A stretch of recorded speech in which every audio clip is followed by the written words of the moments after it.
बिस्मिल्लाहिर्रहमानिर्रहीम। अस्सलाम वालेकुम नाज़रीन, आप यूट्यूब चैनल देख रहे हैं। मैं इमरान खान हूँ। इंपॉर्टेंट खबरें सबसे पहले तो इस्लामाबाद हाई कोर्ट से। अब इस्लामाबाद हाई कोर्ट की तारीफ़ सिंपल ये है कि ये हाई कोर्ट एक ऐसे चीफ जस्टिस के हवाले कर दिया गया जिनको लाहौर से उठाकर लाया गया 26वीं आइनी तरमीम के नतीजे में।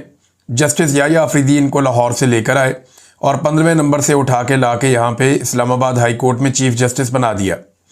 इससे पहले आईने पाकिस्तान इसकी इजाज़त नहीं देता था कि किसी और हाई कोर्ट से किसी जज को ला के दूसरे हाई कोर्ट में बिठा दिया जाए। तो 26वीं आईनी तरमीम में इसका रास्ता खोला गया और फिर वहाँ से एक जज को लाकर यहाँ पे इस्लामाबाद हाई कोर्ट में चीफ जस्टिस बना दिया गया। अब तब से लेकर अब तक इस्लामाबाद हाई कोर्ट ने दो चार चीज़ें बड़ी इंपॉर्टेंट की हैं। नंबर एक, इंसानी हकूक़ के मामलात को तो दफना कर रख दिया है। पाकिस्तान तहरीक इंसाफ और पाकिस्तान तहरीक इंसाफ से जुड़े लोगों को दीवार के साथ लगा दिया है। इंसाफ नापैद हो गया है। हुकूमत की चाकरी चल रही है अदालत में। और जो नए आने वाले जजेस हैं, यानी जितने जजेस वहाँ मौजूद थे वो सारे इंसाफ पसंद जज थे। अब जितने नए आने वाले जजेस हैं वो उनको अहम तरीन जगहों पे, अहम तरीन पोजीशंस के ऊपर उनको रखा गया। तमाम अहम केसेस उनके सामने लगाए जाते हैं। मिसाल के तौर पे जस्टिस जहांगीरी, इन्हें अब काम से रोक दिया गया है। ये अदालत के अंदर जब समाअत हो रही थी तो बड़ी तादाद में वकला वहाँ पे मौजूद थे, तो अदालत में ऐसी कोई बात करने की कोई शायद ज़रूरत ही नहीं हुई जज साहबान की। ये दो रुकनी एक बेंच बना हुआ था और इसको भी हेड कर रहे थे chief justice Islamabad high court justice Dogar. अब जस्टिस जहांगीरी वो जज हैं जिन्होंने सबसे पहले आवाज़ उठाई थी जिन जजों में कि एजेंसियाँ मुदाखलत करती हैं हमारे काम में, हमें दबाव में लेती हैं और हम पर असरअंदाज होती हैं हमारे फैसलों पर, लिहाजा जो एजेंसियां हरकतें कर रही हैं उनको रोका जाए। ये उन जजेस में से एक हैं। अब जब इन्होंने एजेंसियों के खिलाफ आवाज़ उठाई थी तब से इनको दीवार के साथ लगाने का सिलसिला शुरू हो गया था। जस्टिस जहांगीरी पे एक तो इल्ज़ाम ये है या प्रॉब्लम ये है इनसे कि इन्होंने जो इंटेलिजेंस एजेंसियाँ हैं अदालती मामलात में उनकी मुदाखलत को नापसंद किया था और उसके खिलाफ आवाज़ उठाई थी।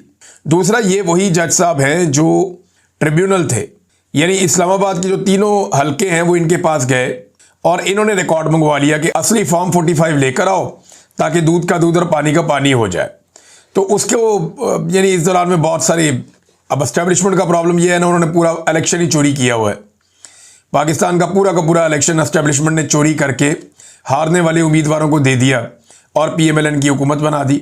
अब ये जो है इस पर आर्टिकल 6 लगता है, ये संगीन गद्दारी का मुकदमा है। अब एस्टेब्लिशमेंट इससे बचना भी चाहती है। तो जस्टिस जहांगीरी जो है वो इसमें इंसाफ देने लगे थे और इस्लामाबाद की तीनों सीटों पे धांधली साबित होने लगी थी। और मैं आपको उन दिनों में ये कह रहा था कि अगर ये बंद टूट गया तो बहुत बड़ा सैलाब आएगा, फिर बाकी जगहों पे भी इंसाफ हो सकता है। लेकिन ये रास्ता बंद करने के लिए जस्टिस जहांगीरी के ऊपर एक इल्ज़ाम लगा दिया जी कि इनकी जो डिग्री है वो जाली है। मिसाल के तौर पर जब ये वकील बने तो इनकी डिग्री तब जाली नहीं थी। जब ये डिप्टी प्रोसिक्यूटर बने तब भी डिग्री ठीक थी। जब ये डिप्टी अटॉर्नी जनरल बने तब भी डिग्री ठीक थी। जब एडवोकेट जनरल बने तब भी डिग्री ठीक थी। इस्लामाबाद हाई कोर्ट का जज बन गए तब भी डिग्री ठीक थी। बस जैसे ही इन्होंने 3 हलके खोले इस्लामाबाद के और जैसे ही इन्होंने आवाज़ उठाई कि जनाब एजेंसियां मुदाखलत कर रही हैं हमारे काम में, तो साथ ही डिग्री जो है वो फारिग कर दी गई। ये नाज़रीन हालात हैं। अब ये जो मामला चल रहा था अदालत में तो जस्टिस डोगर ने या उनके साथी जज ने कुछ नहीं कहा, लेकिन जब वो चैम्बर में पहुंच गए तो वहां से खबर आती है जनाब कि उनको काम से रोक दिया गया है। हालांकि ये मामला सुप्रीम कोर्ट में अभी पेंडिंग है। यानी यहाँ कुछ अहम सवालात उठ जाते हैं कि 1 साल 2 महीने के बाद आज पहली समाअत थी और मेडिकल ग्राउंड पर वकील भी पेश नहीं हुआ और साथी वकील पेश हुआ, उसने कोई हकायक भी पेश नहीं किए, ना कोई सवालात हुए ना जवाबात हुए। तो ये इतना बड़ा फैसला कैसे आ गया, ये सवाल सब उठा रहे हैं। इस्लामाबाद हाई कोर्ट के सर्विस जज से बगैर दलाइल, बगैर नोटिस उनकी जुडिशल पावर कैसे वापस ले ली गई, ये भी सवाल है। मरियम नवाज खान साहबा ने भी बड़े अच्छे सवाल उठाए। कोई कानूनी माहिर इसकी मंतक समझा सकता है कि जब जस्टिस डोगर ने खुद कहा कि अभी तो एतराजात पर केस सुन रहे हैं, जज साहब को नोटिस भी नहीं किया, तो एक तरफा फैसले कैसे हो गया। अदालत को यह भी तय करना था कि सुप्रीम जुडिशल काउंसिल में शिकायत के हतमी फैसले तक आईनी दरखास्त दायर भी हो सकती है या नहीं, फिर फैसला हो गया। यानी एक मामला सुप्रीम जुडिशल काउंसिल में है, जब तक वहां पे कोई मामला हल होता है या नहीं होता तब तक क्या ये मामला इस्लामाबाद हाई कोर्ट में सुना भी जा सकता है या नहीं। लेकिन क्योंकि एस्टेब्लिशमेंट की ख्वाहिश है और एस्टेब्लिशमेंट को ऐसे जजेस पसंद नहीं है जो इस वक्त कानून की, आइन की और इंसाफ की बात करें, लिहाजा एक और जज को रास्ते से हटाने का बंदोबस्त एस्टेब्लिशमेंट ने किया है और ये सब पसंद और नापसंद की बुनियाद पे हो रहा है। सिर्फ जिद है एस्टेब्लिशमेंट की कि हमने इस मुल्क के हर इदारे को, हर शख्सियत को, हर सियासी जमात को, हर सहाफ़ी को, सबको हमने फतह करना है। कश्मीर फतह हो नहीं रहा और ये सारा पाकिस्तान के अंदर ही फतह के झंडे गाड़ते चले जा रहे हैं। बहरहाल ये एक बहुत बड़ी ज़्यादती है जो जज साहब के साथ कर दी गई है। मैं तो एक बात कहूँगा कि ये बारी बारी सबकी बारी, ये जितने जजेस इंसाफ और कानून के साथ खड़े होना चाहते हैं उन्हें इकट्ठा होना पड़ेगा। अगर वो इकट्ठे नहीं होंगे तो याद रखिएगा कि बारी बारी सबकी बारी, ये सारे जजेस ज़ेरे अताब आएंगे क्योंकि एस्टेब्लिशमेंट की ब्रेकें कहीं नहीं लगनी।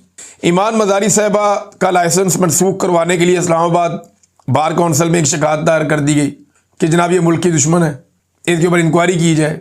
वैसे अजीब मुल्क की दुश्मन है जो हमेशा पिसे हुए तबकात, गरीबों की, कमज़ोरों की, जिन्हें दबाया गया उनके हक में बात करती है। अजीब दुश्मन है जो आइन की बात करती है, कानून की बात करती है, इंसाफ की बात करती है। तो ये तो कोई मुल्क दुश्मनी नहीं है, बल्कि इससे ज़्यादा तो मुल्क की खिदमत कोई नहीं हो सकती। दूसरी जानिब ईमान मज़ारी साहिबा ने यह किया कि जो सुप्रीम जुडिशल काउंसिल को उन्होंने एक बाकायदा मुरासला भिजवाया था, एक तफसीलात सारी भेजी थी कि उन्हें नौकरी की जगह पे या उनके काम की जगह पे उन्हें हरासमेंट का सामना करना पड़ा और उनको हरास किया जस्टिस डोगर ने। तो उसके बाद उन्होंने दो जगह पे दरख्वास्त दी थी ना, एक तो इस्लामाबाद हाई कोर्ट में दी थी जो कमेटी है हरासमेंट की, तो वो कमेटी तब्दील कर दी जस्टिस डोगर ने। अब यही मामला इन्होंने दोबारा लिखा उस लेटर के अंदर कि जनाब मैं हरासमेंट मेरी हुई है, मैंने दरख्वास्त दी है, जहाँ दरख्वास्त दी है वो कमेटी तब्दील कर दी और कमेटी भी उसने तब्दील की जिसके खिलाफ मैंने दरख्वास्त दी है। तो ये एक कन्फ्लिक्ट ऑफ इंटरेस्ट का एक मामला है। तो ईमान मज़ारी साहबा तो पीछे नहीं हट रही और मजीद आगे बढ़ रही हैं। चेयरमैन पीटीए को ओहदे से हटाने का फैसला दे दिया जस्टिस बाबर सत्तार साहब ने। ये तफसीली फैसला 99 इसके पेजी ने, लेकिन देखें इसके ऊपर क्या बात करनी है। कल जस्टिस डोगर बैठेंगे दोबारा और एक डीबी बिठाएंगे और इस फैसले को उड़ा देंगे, ज़्यादा 1 2 3 दिन 4 दिन। ये फैसला नहीं टिकेगा, इसलिए कि इंसाफ और कानून के मुताबिक होने वाला हर वो फैसला जो पाकिस्तान की मिलिट्री एस्टेब्लिशमेंट को या किसी रिटायर्ड जर्नैल को भी सूट ना करता हो, ये रिटायर्ड जर्नैल है ना चेयरमैन पीटीए, तो इसको भी अगर सूट नहीं करता तो जस्टिस डोगर है ना, जस्टिस डोगर जनाब बैठेंगे और बैठ के इसको उड़ा देंगे अपने एक साथी जज के साथ अपील में। तो ये होना है और मैं आपको पहले से बता रहा हूं। नाज़रीन, पाकिस्तान की क्रिकेट जो है वो बहुत अजीब तरीके से तबाह बर्बाद हो गई है। मैंने मोहसिन नकवी की वजह से इसका बाइकआउट किया था, लेकिन अब इन्होंने एक बड़ी घटिया हरकत की है जिसकी वजह से मैं ये आपके सामने मामला रख रहा हूं। पाकिस्तान क्रिकेट बोर्ड ऐसा लगता है कि राय फरार इख्तियार कर रहा है। मोहसिन नकवी ने कहा जी हम ये टूर्नामेंट नहीं खेलेंगे, हम मैचेज ही नहीं खेलेंगे जब तक मैच रेफरी यहां पे रहेगा, इसको हटाओ। और वो इसलिए हटाओ कि इंडियन प्लेयर्स ने मैच जीतने के बाद पाकिस्तानी प्लेयर से हाथ नहीं मिलाया। भाई जो इंडिया ने किया वो उनका ज़र्फ है, जो इंडिया ने किया वो उनकी औकात है, ये उनका बुग़्ज़ और उनकी नफरत है। और जब वो ये करेंगे तो दुनिया में उनको पजीराई तो नहीं मिलेगी ना। वो अपनी सियासत भी कर रहे हैं, अपना खेल भी खेल रहे हैं। आपको मैदान में उन्हें शिकस्त देनी थी, आपकी क्रिकेट टीम ने उनको मैदान में हराना था। अब मोहसिन नकवी को ये नजर आ रहा है कि ये टीम के साथ हराना मुश्किल है। देखें क्रिकेट है, इसमें अपसेट हो जाता है, हो सकता है कोई प्लेयर चल जाए और वन साइडेड वो मैच को जितवा दे, लेकिन मोहसिन नकवी ऐसा लगता है और पूरी टीम जो है वो शायद राय फरार इख्तियार कर रहे हैं। 21 तारीख को दोबारा मैच है इंडिया के साथ, ये कह रहे हैं जी अब हम टूर्नामेंट का ही बाइकआउट कर देंगे। क्यों? आप हारने से डर गए हैं? भाई पाकिस्तानी टीम को मुकाबला करना चाहिए, मैदान में जाके गेंद और बल्ले के साथ मुकाबला करें, इंडिया को हराएं। फिर आपकी चॉइस है कि आपने हाथ मिलाना है या नहीं मिलाना।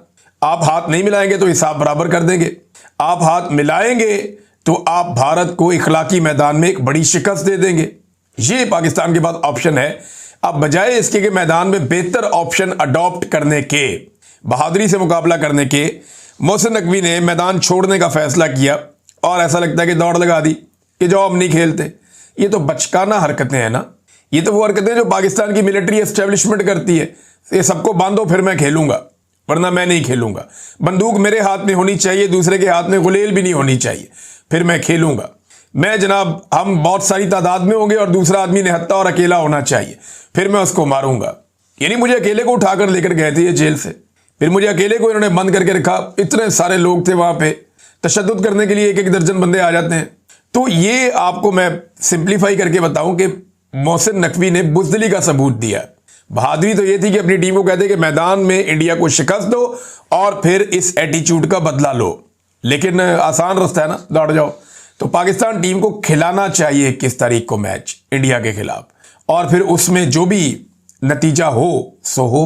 अगर इंडिया दोबारा जीत जाता है और फिर वो हाथ नहीं मिलाता, तो ये रिस्क शायद ये नहीं लेना चाह रहे। तो इमरान खान साहब एक बात कहते थे बड़ी इंटरेस्टिंग, वो हमेशा कहते थे कि हारता वो है जो हारने से डरता है, यानी जो हार का खौफ है वो आपको जीतने नहीं देता। ये प्रॉब्लम रहती है जिन लोगों को खौफ हो। इमरान खान साहब ने जेल से एक स्टेटमेंट और भी दिया है। ये बैरिस्टर सैयद अली जफर साहब मिले हैं, उन्होंने कहा जी इमरान खान से तफसीली मुलाकात हुई, अल्हम्दुलिल्लाह वो खैरियत से हैं। उन्होंने सबको खैबर पख्तूनख्वा के जलसे में भरपूर शिरकत की हिदायत की है। इमरान खान ने कहा कि उन्हें झूठे और बेबुनियाद मुकदमात की कोई परवाह नहीं है। कल तोशाखाना केस में गवाहों के बयान से साबित हो गया कि वो झूठी गवाही दे रहे हैं। खुद कह दिया गवाह ने कि मुझे दबाव डाल के, मुझे डरा धमका के मुझे ये कहा गया कि ये वाली गवाही दो। इमरान खान के खिलाफ खुद एक गवाह ने खड़े होकर ये कहा अदालत में कि मुझे डरा धमका कर कहा गया, नतायज की धमकी मुझे मिली थी, तो मैंने वो कहा जो मैंने इमरान खान के खिलाफ कह दिया। फिर तो ये एक गवाह कल यहां तक पहुंच गया, लेकिन जज साहब कह रहे हैं फिर भी, और इमरान खान को तोशाखाना में इन्होंने सजा देनी है। उसके ना अब कुछ नजर आ रहे हैं, इशारे आ रहे हैं। यानी आज खबरें चलाई जा रही थी जानबूझकर तोशाखाना के हवाले से कि जनाब जरदारी ने जनाना कपड़े तोशाखाना में जमा करा दिए, मरियम ने जानमाज जमा करा दी तोशाखाना में, आसिम मुनीर ने टी सेट जमा करवा दिया तोशाखाना में, शहबाज शरीफ ने इलेक्ट्रिक गाड़ी जमा करवा दी तोशाखाना में। तो ये तोशाखाना में जमा तो करवा दिए, लेकिन असल हक़ाइक़ तो सामने लेकर आओ कि शरीफ खानदान और जरदारी खानदान आज तक तोशाखाना से लेकर क्या क्या गया और कितने में लेकर गया। तोशाखाना से सबसे ज्यादा माल आज तक जो सियासी खानदान ले गए उनमें जरदारी खानदान और नवाज खानदान है। शरीफ खानदान और जरदारी खानदान ने सबसे ज्यादा हाथ साफ किया तोशाखाना पे। अभी ये जो फेवरेट वजीर आजम था निगरान एस्टेब्लिशमेंट का, ये काकड़, अनवारुल्लाह काकड़, ये कितने तोहफे तोशाखाना से लेकर गया जरा वो भी पता करवा कर देख लें, आपको पता चल जाएगा। भर भर के तोहफे वो भी ले गया। चलें, आसिम मुनीर साहब ने ये टी सेट तो वापस कर दिया, लेकिन ये पता करें कि आर्मी चीफ को कितने तोहफे मिले हैं। यानी मुख्तलिफ आर्मी चीफ आते रहे ना, चले पिछले 5 या 10 आर्मी चीफ का रिकॉर्ड निकाल लें कि पिछले 10 आर्मी चीफ को तोशाखाना में टोटल कितने तहाइफ मिले हैं और वो तहाइफ वो कितने पैसे देकर अपने अपने घर ले गए और किस फार्मूले के तहत वो अपने अपने साथ ले गए। ये सवाल पूछा जाना चाहिए, ये होना चाहिए। मुशर्रफ दौर से शुरू कर लें, कियानी साहब को देख लें, उसके बाद राहील शरीफ को देख लें, कमर जावेद बाजुआ को देख लें, फिर हाफिज आसिम मुनीर को देख लें कि इन्होंने कितने कितने तोहफे अपने घरों में लेकर गए। अब एक टी सेट जमा करवाया। ये सारी एक ना फेस सेविंग बनाई जा रही है और एक माहौल बनाया जा रहा है कि इमरान खान साहब को तोशाखाना में सजा देनी है, और ये इसके इशारे हैं। जिन्हें समझ आ जाए उनको आइडिया है कि अब क्या होने जा रहा है। बहरहाल इमरान खान साहब ने कहा कि कोई भी मुल्क जहां कानून की हुक्मरानी हो ऐसा केस फौरन खारिज कर दिया जाता है। उन्होंने कहा कि उनकी एहलिया बुशरा बीबी उनकी ताकत है, उन्हें सिर्फ इमरान खान को ज़हनी अजियत देने के लिए कैद तन्हाई में रखा गया है, मगर वो मजबूत हैं और अपनी जद्दोजहद से पीछे नहीं हटेंगी। खैर, सियासी खवातीन को इस तरह के सलूक का निशाना बनाना पाकिस्तान की माशरती रवायात के खिलाफ है और उसकी तारीख में कोई मिसाल नहीं मिलती। इमरान खान ने दौलत मुश्तरका यानी कॉमनवेल्थ की रिपोर्ट के हवाले से भी गुफ्तगू की, जिसमें 8 फरवरी के इंतखाबात में वसी पैमाने पर धांधली साबित की गई और हुकूमत पर बुनियादी सियासी हुकूक जैसे कि आज़ादी इज़हार राय और इज्तिमात के इनेकाद पर पाबंदी का इल्ज़ाम लगाया गया है। इमरान खान ने कहा कि यह दुनिया की तारीख का सबसे ज़्यादा धांधली ज़दा और फ्रॉड इलेक्शन था। कोई भी बाइखलाक हुकूमत होती तो इस रिपोर्ट के बाद इस्तीफ़ा दे देती। नाज़रीन, ये रिपोर्ट जो है वो अमेरिका और बरतानिया के अखबारात में छप रही है और तनकीद भी हो रही है इस रिपोर्ट को लेकर दौलत मुश्तरका या जो कॉमनवेल्थ है उसके ऊपर कि जनाब ये रिपोर्ट इन्हें शाया करनी चाहिए थी, लेकिन आज पौने 2 साल हो गए हैं तो अब जाके ये रिपोर्ट लीक हुई है। तो कॉमनवेल्थ को ये रिपोर्ट पहले शाया करनी चाहिए थी। उनके ऊपर बहुत तनकीद हो रही है और तनकीद ये हो रही है कि पाकिस्तान की मिलिट्री एस्टेब्लिशमेंट ने अपना असर रसूख इस्तेमाल करते हुए ये रिपोर्ट रुकवाई थी। अब देखें ना, मुफ्त में तो रुकती नहीं है, ऐसा तो नहीं होता कि कॉमनवेल्थ आपकी रिपोर्ट रोक दे और मुफ्त में रोक दे। आपको हर चीज़ की कीमत अदा करनी पड़ती है ना। डोनाल्ड ट्रंप ने लंच करवाया था तो कोई लंच फ्री नहीं होता। पाकिस्तान को बहुत सारी मादनियात देनी पड़ी हैं, मुआहदे करने पड़े हैं एक ऐसी कंपनी के साथ जिसकी ये कैपेसिटी नहीं है, बहुत छोटी सी कंपनी है, बहुत मामूली उसकी हैसियत है, लेकिन अमेरिकी कंपनी है, उसके साथ इनको मुआहदा करना पड़ा और जैसे उन्होंने चाहा वैसे करना पड़ा। तो हर चीज़ की आपको कीमत देनी पड़ती है। अब इसराइल का मामला हो, ईरान का मामला हो, चाइना का मामला हो, रशिया का मामला हो, पाकिस्तान को बहुत सारी बातें अमेरिका की माननी पड़ेंगी। लंच जो किया हुआ है आपने। तो अब नादरीन, इस वक्त इमरान खान साहब का ये पैगाम आपने सुन लिया जो जेल से आया। पंजाब बार काउंसिल का एक इलेक्शन होने जा रहा है नादरीन, और ये जो पंजाब बार का इलेक्शन है ना, ये बहुत इंपॉर्टेंट है। पंजाब बार का इलेक्शन 1 नवंबर को हो रहा है। पंजाब बार का इलेक्शन अगले 5 साल में मुल्क में आइन और कानून की हुक्मरानी या पामाली के लिए अहम होगा। अगर फतह इमरान खान की हो जाती है तो हुकूमत के लिए मसाइल पैदा हो जाएंगे मौजूदा रजीम के लिए, और अगर हुकूमती हमायत याफ्ता वकील जीत जाते हैं तो फिर 27वीं आइनी तरमीम समेत आइन में मजीद सुराख धड़ल्ले से किए जाएंगे, ये शाकिर महमूद साहब कह रहे हैं। तो क्योंकि देखें ना, आइन का बेड़ा गर्क तो पहले हो गया है, अब इनको मजीद हौसला चाहिए। अपने बंदे जितवाने के लिए सर तोड़ कोशिश करते हैं। सुप्रीम कोर्ट में भी ये अपना बंदा लेकर आए, हर जगह पे अपना बंदा लेकर आते हैं। इस्लामाबाद हाई कोर्ट में ये हुआ कि जीते इमरान खान के नाम पे वोट लेकर और बाद में जाकर गोद में बैठ गया एस्टेब्लिशमेंट की, ये भी हुआ। तो अब यहाँ पे भी जो है वो देखना ये है कि पाकिस्तान तहरीक इंसाफ का हमायत याफ्ता उम्मीदवार जो है उनका अपना उम्मीदवार जीतता है या हुकूमत अपना उम्मीदवार जितवा पाती है।